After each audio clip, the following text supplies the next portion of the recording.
Good morning students, my name is Mumita Dasar, Assistant Professor in CPJ College and CIT Department.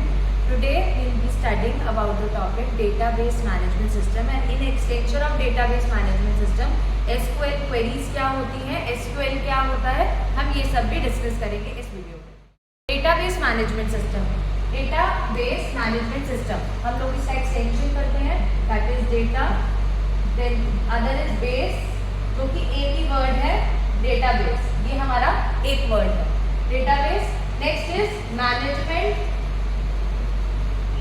And next is system. Database management system क्या होता है? Data को एक proper structure में create करना, उस structure को manage करना, उस सिस्टम को हम डेटाबेस मैनेजमेंट सिस्टम कहते हैं. एक डेटा हमारे पास है, उसका एक प्रॉपर स्ट्रक्चर क्रिएट करना, दैट इज अ डेटाबेस. उसके बाद उसको मैनेज करना, उस मैनेजमेंट सिस्टम को क्या कहते हैं हम? Database management system. जैसे नाउ अ डेज आप लोग एक ERP सिस्टम यूज कर रहे होंगे जिसके अंदर आप लोगों की कंपनीज का, किसी कॉलेज का, जैसे हमारा ही कॉलेज ले लीजिए CPJ कॉलेज, इसका अगर हम लोगों को डेटाबेस क्रिएट करना है, स्टूडेंट्स हैं, इतने सारे स्टूडेंट्स हैं हमारे, इन सब क्लासेस के डिफरेंट स्टूडेंट्स का एक प्रॉपर पहले फाइल फॉर्मेट में डेटा क्रिएट किया जाता था. अब हम इस फाइल फॉर्मेट को इलेक्ट्रॉनिक फॉर्मेट में कन्वर्ट कर चुके हैं, जो कि डेटाबेस मैनेजमेंट सिस्टम की हेल्प से हम लोग कहीं से भी एक्सेस कर सकते हैं. आप लोग ऑनलाइन अपनी अटेंडेंस देखते हैं, आप ऑनलाइन अपनी सारी की सारे असाइनमेंट्स, प्रोजेक्ट्स, ये सारी चीज़ें ऑनलाइन एक पोर्टल के ऊपर कर सकते हैं. ये सब कुछ आप लोगों का किस मेथड से होता है? डेटाबेस मैनेजमेंट सिस्टम से. डेटाबेस मैनेजमेंट सिस्टम को हम लोग अप्लाई किस क्वेरी के थ्रू करते हैं? वो है आपकी SQL. अब आप कहेंगे SQL क्या होता है? SQL होता है स्ट्रक्चर्ड क्वेरी लैंग्वेज. स्ट्रक्चर्ड, एक स्ट्रक्चर्ड क्वेरी लैंग्वेज.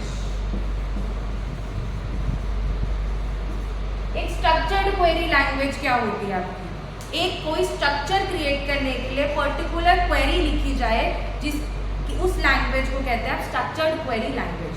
इस स्ट्रक्चर्ड क्वेरी लैंग्वेज को हम लोग एक सिंपल कोड्स होते हैं. जैसे अगर मुझे डेटाबेस क्रिएट करना है या डेटा क्रिएट करना है, तो उसे क्रिएट करने के लिए हम कौन सी कमांड यूज करते हैं?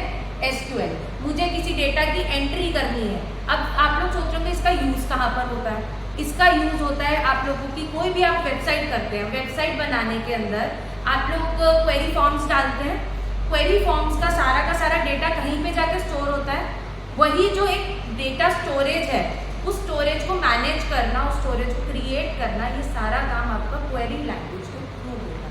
और वो जो पूरा सिस्टम होता है वो होता है आपका database management system. I hope आप लोगों को ये सब समझ आया होगा. अब in our next video will definitely be studying about कि क्वेरी लैंग्वेजेस क्या होती हैं, आगे क्या क्या कमांड्स होती हैं, क्या क्या क्वेरीज हम लोग रन करा सकते हैं. Thank you so much and stay